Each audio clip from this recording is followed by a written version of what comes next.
Good morning everyone. आजचा दिवस खरंच खूप वेगळा होता. घरात एक अशी पूजा होणार होती की प्रत्येकाला पहिल्यांदाच पाण्याचा योग होतो.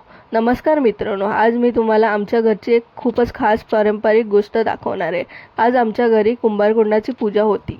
ही पूजा लग्न, हळदी, मेहंदीच्या आधी केली जाते. आमच्या मराठी परंपरेत तिला खूपच मोठं महत्त्व असतं. ही आमची देवकी बघा, प्रियंका वहिनी.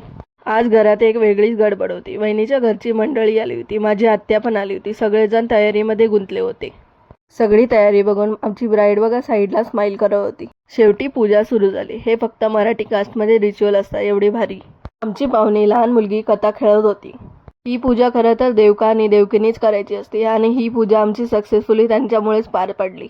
पूजा संपल्यानंतर माझ्या भावाची आणि वहिनीची वटबरणी खूपच सुंदर पद्धतीने झाली. वहिनीच्या घरच्यांनी, त्या मंडळीने खूपच मनापासून हे कार्यक्रम केला. त्यानंतर मी तयार होण्यासाठी गेली. मला आंघोळ करायची होती म्हणून मी पहिले सगळे कपडे काढून ठेवले. त्याच्यानंतर फ्रेश होऊन बाहेर आले तर पाहते तर माझ्या आत्याची मुलगी आली होती. सरप्राईज, कारण आम्हाला सगळ्यांना मेहंदी काढायची होती. त्याच्यानंतर मिसेसच्या रिसेप्शनला घालायचा गाऊन मी टेलरवालीकडून आणला आणि मग दोघींनी मेहंदीचा कोन काढला आणि सगळ्यांनी मेहंदी काढायला सुरुवात केली. भेटूया नेक्स्ट ब्लॉगमध्ये. मस्त मेहंदीचा ब्लॉग येणार आहे.